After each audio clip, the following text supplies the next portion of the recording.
ውዶችዬ የምወዳችሁ እንዴት አላችሁልን? በሌላ በአጭር ፊልም መተናል። ፊልሙ እንደምትወዱት እርግጠኛ ነኝ። ስለዚህ ላይክ እና ሰብስክራይብ ማድረግ እንዳይረሳ። ይበልጥኛ ማበረታታት የምትፈልጉ ብቻ ቪዲዮቻችንን በቪፒኤን ማየት ትችላላችሁ። ወደ ቪዲዮ ፊልማችን ሲጀምር ሆሩን እናያታለን። በጣም የሚያምር ሙሽራ ቀሚስ አድርጋ፣ ነገር ግን ሰርጓ የተሳካ አይመስልም ነበር። ባሏን እያሯሯጠችው ነው። ታዲያ ልጁን በሚደክመው ጊዜ ነገራት። እስከዛሬ ላደረገው ነገር ይቅርታ እየጠየቃት ሚስትና በቅርቡ ደግሞ የልጅ አባት ሊሆን እንደሆነ እስካሁን ያልነገራት ፈርቷት እንደሆነ በመናገር በመካከላቸው ምንም አይነት ነገር እንደማይኖር ነበር ያሳወቃት። የሀያዎቹ እድሜ መጨረሻ ላይ ነበረች። በዚህ የተነሳ በጣም ተናዳ ማድረግ የቻለችው ያዘችውን አበባ መወርወር ብቻ ነበረ። ከአንድ አመት በኋላ ለፍቅር ያላት አመለካከት በጣም ቀንሷል። ነገር ግን ቶሎ ማግባት እንዳለባት ይሰማት ነበረ። ዴት ለማድረግ የተለያዩ ድረገጾች ላይ ተመዝግባ ነበረ። የለቀቀችው ፎቶ ላይክ ባገኘበት ጊዜ ስልኳን እየተመለከተች እያለ እንደ ድንገት የተጋጨችው ጊታር ከያዘው ዩ ከተባለው ልጅ ጋር ነበረ። ስልኩንም ያነሳላታል። ወንዶችን ለማግኘት ፍለጋ ላይ እንደሆነች ስልኳ ላይ ካለው አፕሊኬሽን በመረዳትም መልካም እድል ተመኝቶላት ነበር የሄደው። በመቀጠልም የሄደችው የእንስሳት የውበት ሳሎን ስላላት ወደዛ ነበር። የሁልጊዜ ደንበኛዋ ሲጎሳኪንም ታገኛታለች። ምን ሆና እንደደበራትም እየጠየቀቻት ነበረ። በዚህም እሷ ስትናገር የነበረው በወንድ ልጅ ሆነ በፍቅረኛ እድል እንደሌላት ነበር። ሲጎሳኪም ይሄን ከሰማች በኋላ ታበረታታት ጀመረ። እንደ ጥንቆላ በሚመስል መልኩም የተናገረችው ነገር ወደፊት ከ3 ወንዶች ጋር አንድ ላይ እንደምትኖርና ከነሱ ሁላ መምረጥ እንደሚከብዳት ነበር የነገረቻት። በመቀጠልም ምሳሳት አካባቢ ውሻውን ይዞ ወደ እሷ ውበት ሳሎን የመጣው ሺንታሮ የሚባለው ልጅ ነበረ። እሱም ውሻውን ካሳከመ እንዲሁም ደግሞ የውበት ሳሎን አገልግሎት ካገኘ በኋላ ሊወጣ ሲል ወደ እሷ ነበር የቀረበው። ሊስማት ነበር የመሰላት። ለምን እንደደነገጠች አታውቅም። የማታውቀው ሰው ሊስማት ነው። ነገር ግን እሱ የቀረባት የውሻ ጸጉሯ ላይ ስላለ እሱን ለማንሳት ነበረ። በመቀጠልም ስልኳን ነበር የጠየቃት። እሱ ያሰበው የድርጅቱን ስልክ መቀበል ቢሆንም እሷ ግን ፍቅረኛ ከማግኘት ካላት ጉጉት የተነሳ ራሷን ልትሰጥ ነበረ። እሱም የሚፈልገው የድርጅቱ እንደሆነ ይነግራታል። በራሷም ታፍራለች። ታዲያ በመቀጠልም አመሻሽ ላይ አሳሚ ከተባለች የስራ ባልደረባ እንዲሁም ጓደኛዋ ጋር ወደ ባር ሄዳ ነበረ። ዮሺ ስለተባለው ባሬስታ ብዙ ሰዎች እያወሩ እንደሆነ ልጁ ቆንጆ እንደሆነ እየነገረቻት ነው። እንደ አጋጣሚ ሆኖ መጀመሪያ ጊታር ይዞ ከተጋጨችው ልጅ ጋር እዛው ይገናኛሉ። አሳሚም ስለ ዩ እየነገረቻት ነበረ፣ ባንድ እንዳለውና ጎበዝ ዘፋኝ እንደሆነ። የቡድናቸውም ስም ቢዮንድ ብሩክሊን የሚባል ስለሆነ ያንን ቪዲዮ እያሳየቻት ነበረ። ያኔ ዩ ከጀርባ ይመጣል። በዚህም ሆሮን ልክ እንዳያት የጠዋቷ ልጅ እንደሆነች አስታውሳት ነበረ። ፍቅረኛ እንዳገኘችም በስላቅ መልኩ ጠይቋት ጥሏት ነበር የሄደው። አሳሚም ከቆይታዎች በኋላ እነዚህ 3B እየተባሉ ቅጽል ስም ስለተሰጣቸው 3 ወንዶች እያወራችላት ነበረ። አንዱ ዩ ሲሆን ባንድ ነበረው። ሌላኛው ዮሺ ነው። እሱ ደግሞ ባሬስታ ነበረ።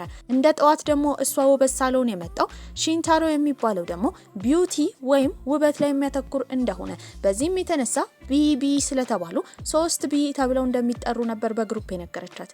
ነገር ግን ከነሱ መጠንቀቅ እንዳለባት አስጠንቅቃታለች። ነገር ግን ዮሺ ስትገባ ጀምሮ አይኑን ስለሳበችው ወደ እሷ ከቀረበ በኋላ ሊስማት ነበረ። ሆሩን በድንጋጤ ትገፈትራለች። ወደ ቤትን በምትመለስበት ጊዜ ቤታቸው አካባቢ ትልቅ አደጋ ስለተፈጠረ ታሽጎ ነበረ። እዛ መሄድ ስለማትችል ሄደችው አያቷ ጋር ነበረ። ለትንሽ ጊዜም አያቷ ጋር መቆየት ነበረባት። ተከራዮቹም በቅርቡ እንደምትተዋወቅም አያትየው እየነገረቻት እያለ እነዚህ 3B ተብለው የሚደነቁ ወንዶች እንደሆኑ በቀላሉ ማወቅ ችላ ነበረ። ከዛ ባሻገርም አያቷ ለጉብኝት ለትንሽ ጊዜ ከሀገር ስለምትወጣ የቤቱ አለቃ ከዚህ በኋላ ሆሩ እንደሆነች ትናገራለች። ወዲያው ያስታወሰችው ሺጉሳኪ የተባለችው የሷ ታማኝ ደንበኛዋ ከ3 ወንዶች ጋር ትኖሪያለሽ ያለቻትን ነበረ። ታዲያ ይሄ ነገር እውነት ነው ብላ ከማመኗ በፊት 3ቱም የየራሳቸው ፍቅረኛ ይዘው ነበር የመጡት። እቃዋንም ካስተካከለች በኋላ ሊያግዛት የመጣው ሺንታሮ ነበረ። ንግግሩ እንዳለ ሴት ልጅ ለፍቅር የሚጋብዝ አይነት ነበረ። በመቀጠልም የሄደችው ዩ ጋር ነበር። ጊታሩን በጩኸት እየተጫወተ ስለሆነ ነበረ። ለመቀነስ ግን ፍቃደኛ አልነበረም። በመቀጠልም ዮሺ ጋር ትሄዳለች። ታዲያ ካወሩ በኋላ እንደተለመደው ሊስማት ነበር የቀረበው። ይሄ ነገር እንግዳ ነበር የሆነባት። በዚህም እንደማትፈልግ ትናገራለች። ታዲያ የዮሺ ፍቅረኛ ስለጠራችውም እሷ ጋር ነበር የሄደው። ይሄ ነገር ሆሩ በጣም እያስገረማት ነበረ።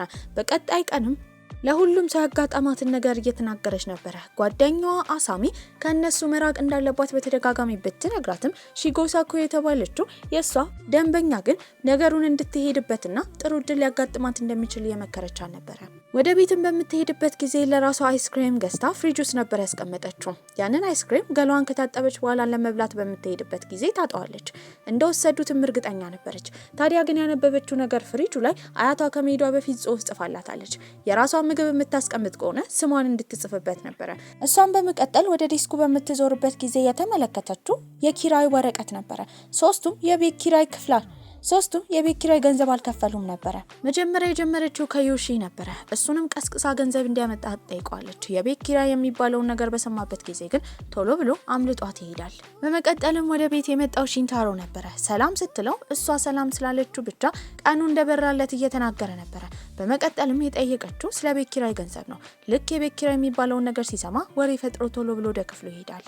ታዲያ በቀጣይ ጊዜም ድጋሚ ያንን አይስክሬም ከገዛች በኋላ ውስጡ ያደረገችው የተለያዩ ሚስማሮች ነበረ፣ እንዳይበሉ ለማድረግ ነው። ነገር ግን ገላዋን ታጥባ በምትሄድበት ጊዜ ድጋሚ ያ አይስክሬም ተበልቶ መሬት ላይ ያ እንዳደገኛ አጥር ያስቀመጠችው ሚስማር ሊወጋት ችሎ ነበረ። በቀጣይ ቀንም በጣም ተናዳ አይስክሬሟን ማን እንደሰረቀ ታዲያ ትክክለኛውን እውነታ ከተናገሩና ካመኑ ይቅርታ እንደምታደርግላቸው ነበር ስትናገር የነበረው። ያኔ ሶስቱም እጃቸውን ያወጣሉ። ባደረጉት ነገር በጣም ተናዳ ነበረ። ይሄ ልምድ እንዳላት ሁሌ ገላዋን ታጥባ አይስክሬም እንደሚያስፈልጋትና ከዚህ በኋላ ግን እቃዋን እንዳይነኩ ነበር ያስጠነቀቀቻቸው። ታዲያ አመሻሽ ላይ ገላዋን ለመታጠብ አስባ ወደ ቤት በምትገባበት ጊዜ ሶስቱም የይቅርታ ደብዳቤ ከጻፉ በኋላ አይስክሬሙን ገዝተውላት ነበረ። ታዲያ አይስክሬሙንም ቁጭ ብላ እየተመገበች እያለ ከኋላ መጥቶ ያቀፋት ሺንታሮ ነበረ። አብረው ምሳ እንዲበሉ ይጋብዛታል። እሺ ብላ በቀጣይ ቀንም በጉጉት ትሄዳለች። ኑድሉንም ተመግበው በሚወጡበት ጊዜ አንዲት ማንነቷ የማትታወቅ ሴት እየተከታተለቻቸው ነበረ። ከሺንታሮ ጋር ስላላት ቅርርብም ለአሳሚ እየተናገረች ነበረ። በዚህም ሺንታሮ በስራው ዲዛይነር ስለሆነ ብዙ ጊዜ ማኒኩዊን ወይም የሚሞከርባቸውን አሻንጉሊቶች እነዚህ ዲዛይነሮች ስለማያገኙ ሞዴሎችን በመመልመል እነሱ ላይ የልብስ ልኬት እንደሚያደርጉ፣ ታዲያ ከሱ ጋር ባትቀራረብ ቆንጆ እንደሆነ ብትነግራትም የሷ ደንበኛ ግን ነገሩ እንድትገፋበት ነበር ስትመክራት የነበረው። ታዲያ ያን ቀን ምሽት ጸጉሯን እያስተካከለ ነበረ። ይህንን የተመለከተው ዩ ቀንቶ ነበረ። ታዲያ ያኔ ኑድል በሚበሉበት ጊዜ የተከታተለቻት ልጅ መስሪያ ቤቷ ድረስ መታ ነበረ። ከዛ ባሻገርም የማስፈራሪያ መልእክት ከሺንታሮ እንድትርቅ ልካላት ነበረ። ይህንን የሚያሳየችው ለዩ ነበረ።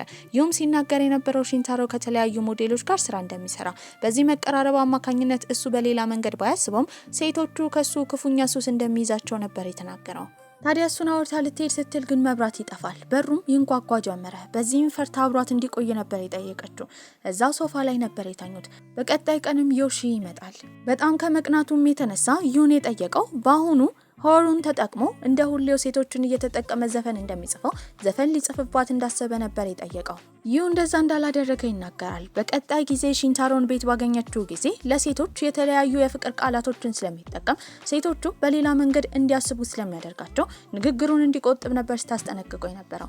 እሱም እስካሁን ላደረገው ነገር ይቅርታ ይጠይቃታል። መስሪያ ቤትን በነበረችበት ጊዜ ዩ እሷን ለማግኘት ይመጣል። በዚህም እየጎተተ በሚወስዳት ሰዓት በተመሳሳይ ሁኔታ ዮሺም እሷን ለማግኘት መጥቶ ነበር። ሁለቱን አንድ ላይ ሲመለከታቸው ይናደዳል። ታዲያ ወደ ባህር ዳርቻውም ሄደው እየጠጡ የሰጣት የኮንሰርቱን ትኬት ነበረ። አሳሚም ይህን በሰማችበት ጊዜ እዛ ኮንሰርት ላይ እንዳትሄድ እያስጠነቀቀቻት ነው። ብዙውን ጊዜ ኮንሰርቱ ላይ የሚገኙ ነጭ ሰሚዝ እንዲሁም አጭር ቀሚስ አድርገው ታኮ የሚያደርጉ ሴቶች በብዛት ግሩፒ እየተባሉ ወይም ደግሞ እሱ ከነሱ ጋር በመቀራረብ የዘፈን ታሪክ ለማመንጨት የረዱት ሴቶች እንደሚሆኑ ከነሱ መሃል መሆን እንደማይጠበቅባት እየነገረቻት ነበረ። አላመነቻትም። ወደ ኮንሰርቱ በሄደችበት ጊዜ ብዙ እሷ የገለጸቻቸውን ልብስ የለበሱ ሴቶች ነበሩ። ከዛም አልፎ አንዲት ልጅ ቀርባት በቅርቡ እሷ ዩ ዘፈን የሚጽፍባት መነሻ ሀሳብ ልትሆን እንደምትችል ነግራት ነበረ። በዚህ ንግግርም ተናዳ ቤት እሱን ስታገኘው ሴቶችን እንደዚህ ለስራው መጠቀሙ እንዲሁም ለስሜታቸው አለመጨነቁ ስኬታማ ዘፋኝ እንደማያደርገው ነግራው ነበረ። ከዚህ ግን ይህን ከሰማ በኋላ አብረው እንዲሆኑ ነበረ ጥያቄ ያቀረበላት። አልተስማማችም። ሁለቱም ይጣላሉ። በቀጣይ ቀን ግን ዘፈን ዘፍነው ይቅርታ ጠይቋን ነበረ። በመቀጠልም ዮሺን ከሲያ ከተባለች አንዲት ሴት ጋር ተገናኝተው ነበረ። ታዲያ ሁለቱ ተቀራርበው ሊስማት በሚመስል መልኩ እነሱን ስትመለከታቸው ሆሩ በጣም ቀንታ ነበረ።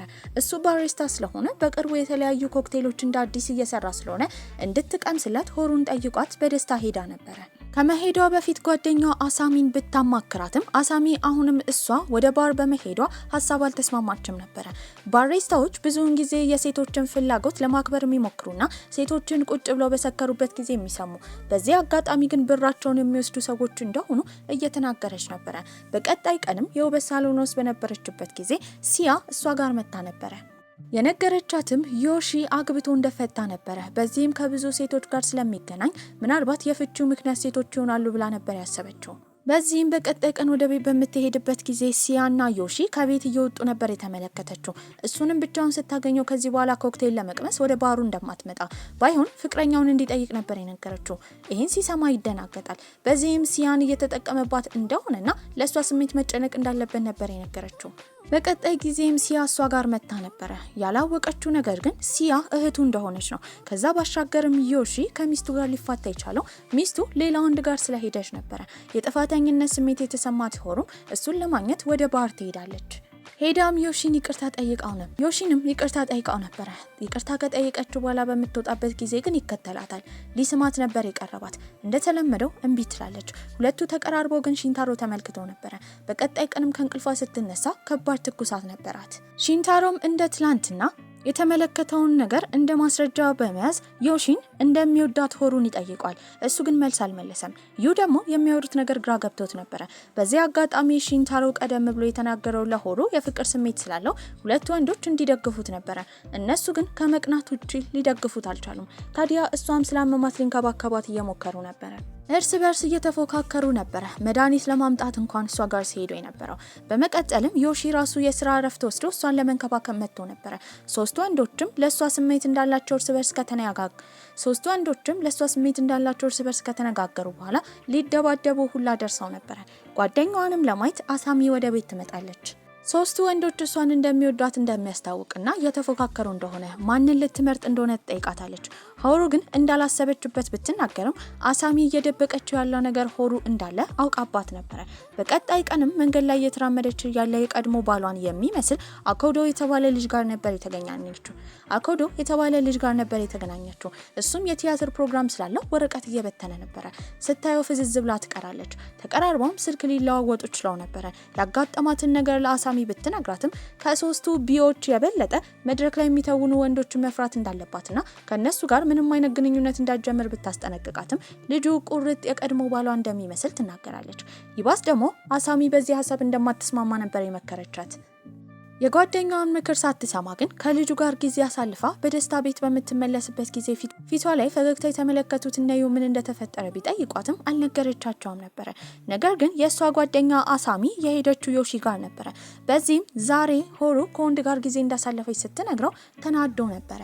በቀጣይ ቀንም ሞኮዶ ስለተባለው ልጅ እያወራት ከሱ ጋር ጊዜ እንዳታሳልፍ መድረክ ላይ የሚተውኑ ወንዶች ገንዘብ እንደሌላቸውና ሴቶችን በመጠቀም ገንዘብ ለማግኘት እንደሚሞክሩ ታዲያ ሊያታልሏት እንደሚችሉ እነዩ እየነገሯት ነበር።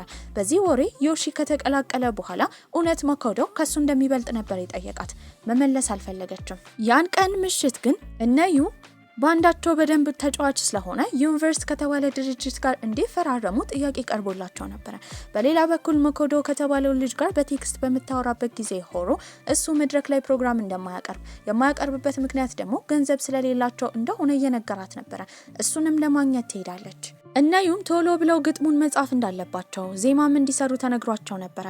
ዩ እየሰራ ያለው ዜማ ስላለ እሱን እንደሚጨርሰውና በቀጣይ ቀን ለውድድር እንደሚቀርቡ ይናገራል። ሆሩም ሞኮዶ ጋር ከሄደች በኋላ ገንዘብ ነበር የሰጠችው። እሷ ለሱ ገንዘብ በምትሰጠው ጊዜ እንደ አጋጣሚ በቦታው የነበረው ዩ ተመልክቶ ነበር። ታዲያ ሞኮዶም አቅፏት ደስታውን ገልጾላት ነበር። በቀጣይ ቀንም እሱ ሊወዳደር እንደሆነና በቅርቡ ስኬታማ እንደሚሆን ዩ እየነገራት ነበር። መልካም እድል ተመኝታ ጥላ ትወጣለች። እሷ ከወጣች በኋላ ግን እንደ ትናንትና ለሞኮዶ ገንዘብ ስትሰጥ እንደነበረ ዩ ለጓደኞቹ ይነግራቸዋል። ስለዛ ልጅም ለማጣራት ሺንታሮ ነበር ሄደው። ዩም ዘፈኑ ላይ ቀጥሎ ነበር። ነገር ግን ሆሩ በተደጋጋሚ ለሞኮዶ ብትደውልለት ስልኳን እያነሳል ነበር። እነ ሺንታሮን በመጨረሻ ሞኮዶ የተባለው ልጅ ከሷ ገንዘብ ከተቀበለ በኋላ መጠጥ እንደገዛበት እንጂ ምንም ችግር እንደሌለበት ነበር የደረሱት። ሁለቱም ሊደበድቡት ተዘጋጅተው ነበር። በዛ ሰዓት ግን እሷ ጋር ልሂድ ወይስ ውድድሬን ልወዳደር ብለው ግራ የተጋባው ዩ ነበር። በዚህም በመጨረሻ ውድድሩን ትቶ እሷን ለማየት ነበር ሄደው። እሷ ደግሞ በዛ ሰዓት ሞኮዶ ጋር ለመጨቃጨቅ እየሞከረች ነበር። እነ ሺንታሮም ሊመቱት ተዘጋጅተዋል። ዩ ከመጣ በኋላ በቦክስ ይጥሏል። በዚህ ድብድብ የተነሳ ውድድር ውስጥ መወዳደር እንደማይችልና እንደተባረረ ይነገረዋል። ባንዱ ሁላ ተበታትኖ ነበር። አመሻሽ ላይም ዮሺ መጥቶ ስሜቱን ነግሯት ነበር። እሱ ብቻ አልነበረም፣ ሺንታሮም ነግሯታል። ለሁለቱም መልስ አልመለሰችም። ታዲያ በቀጣይ ቀን ስትወጣ እንዳያገኟት ተጣድፋ ነበር ከቤት ስትወጣ የነበረው። ይህንን የተመለከተው ሺንታሮም ስሜቱን ለሷ እንደነገረትና እንዳልመለሰችለት ያሳውቃል። ይህንን የሰማው ዩሺም እሱም ስሜቱን እንደተናገረ አሳውቆት ነበር። ታዲያ ግን አመሻሽ ላይ ወደ ቤት ስትገባ ዩን ታጣዋለች። ወደ እሱ ክፍል በምትገባበት ጊዜ ቦታው ዝብርቅርቅ ብሎ የጻፈው ግጥም ሁላ ተቀዳዶ ነበር። መልእክት ብትልክለትም እየመለሰላት አልነበረም። ሺንታሮም አሁን ሆሩን በጣም ስለወደዳት ዮሺ በሷ ስሜት ለመጫወት ከቀረባት እንዲያቆም ነበር ሲነግረው የነበረው። ዮሺ ግን ከልቡ እንደሚወዳት ይናገራል። በመቀጠልም ዩን ለማግኘት ወደ ባንዱ ነበር ሄደችው። እዛ የተመለከተችው የሱን ሁለት ጓደኞች ነበር። ታትሱ የተባለው ልጅ በመታናገርበትም ጊዜ ዩ ጥፋተኛ እንደሆነ ግጥም ጽፎ እንደሚያመጣ ቃል እንደገባና ነገር ግን እሱ እንዳላመጣ በዛ ቀንም እንደቀረ በዚህ ምክንያት ቡድናቸው እንደተበተነ ነበር ይነገራት። በዚህም ቡድኑን ለመመለስ ብትሞክርም አልተስማሙም ነበር። ታዲያ እሱ የት ይሆናል ብላ በምታስብበት ጊዜ ከዚህ ቀደም የወሰዳት ጸጥታ ያለበት ቦታ ነበር ያመራችው። እዛም ታገኘዋለች።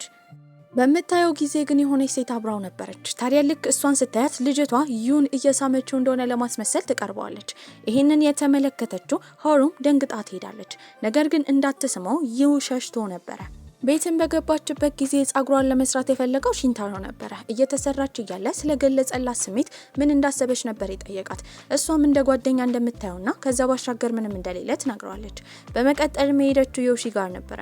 እሱን ከቀረበና ካቀፋት በኋላ አለቃው ያንን ባር እንዲያስተዳድር ስልጣን እንደሰጠው ከሶስት ወንዶች እሱን እንድትመርጥ ነበር የነገራት። ታዲያ እሱ አቅፏት በነበረበት ጊዜ ዩ ይመጣል። ሲመለከትም ተናዶ ከባሩ ነበር የወጣው። ምንም ጊዜ ሳታጠፋ ዩን ትከተለው ጀመር። ታዲያ ሁለቱ አንድ ላይ እንደሆኑም ይጠይቃታል። እሷ ግን ከዮሺ ጋር ምንም አይነት ነገር እንደሌላት ትናገራለች።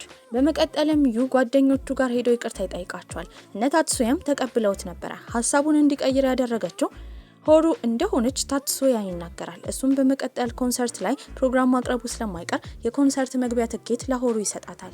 ታዲያ ሁለቱ እንደዚህ ሳይወሩ የሰማው ዮሺም እሷን ከቀረባት በኋላ ኮንሰርቱን የምትታደምበት ሰዓት ላይ እሱ ቆንጆ ኮክቴል እንደሚያዘጋጅላት ነበር የነገራት። ከሁለቱ ወንዶች የትኛውን መምረጥ እንዳለባት ግራ ገብቷታል። እሷም የሄደችው ዮሺ አዲስ ባር እየከፈተ ስለሆነ ለመታደም ነበረ። እዛ በነበረችበት ጊዜ ግን በተደጋጋሚ ስታስብ የነበረው ስለዩ ነው። በዚህም ተነስታ ልትሄድ እንደሆነ ለዮሺ ትነግረዋለች። ልቧ የሚፈልገውንና ደስተኛ የምትሆንበትን ሰው እንዳገኘች ይጠይቃታል። ለመመለስ በጣም አመንትታ ነበረ። ያኔ ዮሺ እንድትሄድና ፍቅሯን እንድታገኝ ነበር የመከራት። ዩጋርን በደረሰችበት ጊዜ ኮንሰርት ውስጥ ማንም ሰው አልነበረም። ያንን ሁሉ ቦታ ለሷ ብሎ ነበር ያዘጋው። በዚህም መድረክ ላይ ቆሞ ይዘፍንላት ጀመረ። እያንዳንዱን ግጥም በሰማችበት ጊዜ በጣም እንደሚወዳት በመረዳት አይኗን ባያዝል ጀመር። በመጨረሻም አብረን እንሁን ብሎ ይጠይቃታል። እሷ ግን ግራ የተጋባ መልስ ነበር የመለሰችው። ፍቅርን ማጣጣም ስለምትፈልግ አሁን የሱ ፍቅረኛ መሆን እንደማትፈልግ ትነግረዋለች። እሱም እሺ እስክትለው ድረስ ሁሌ አጠገቧ እየሆነ እንደሚዘፍንላት ይነግራታል። በቀጣይ ጊዜም ከዩ ጋር ከዩኒቨርስ ከተባለው ድርጅት ጋር ሊፈራረም ስለሆነ እዛ ሄዳ ነበረ። እንደ አጋጣሚ ሆኖ የእሷ ደንበኛ ሲጉሳኪ ነበረች፣ የዩኒቨርስ ድርጅት ዋና ባለቤት። በዚህም እነሱን ተቀብላቸው ከዩ ጋር መፈራረም ችላ ነበረ። ታዲያ 3 ወሩ እያለቀ ስለሆነ አያቷ እንደምትመጣ እርግጠኛ ነበረች። ቤት በነበረችበት ጊዜ ግን አያቷ የነገረቻት ለሌላ 3 ወር ጉዞዋን እንዳራዘመችውና እንደማትመጣ ነበረ። ከነዛ 3 ወንዶች ጋር ሌላ 3 ወር ልትቆይ እንደሆነም ሆሩ ተረድታ ነበረ። በዚህ ቆንጆ አስተላለቅም ፊልማችን እዚህ ላይ ያበቃል። ደህና ቆዩልኝ።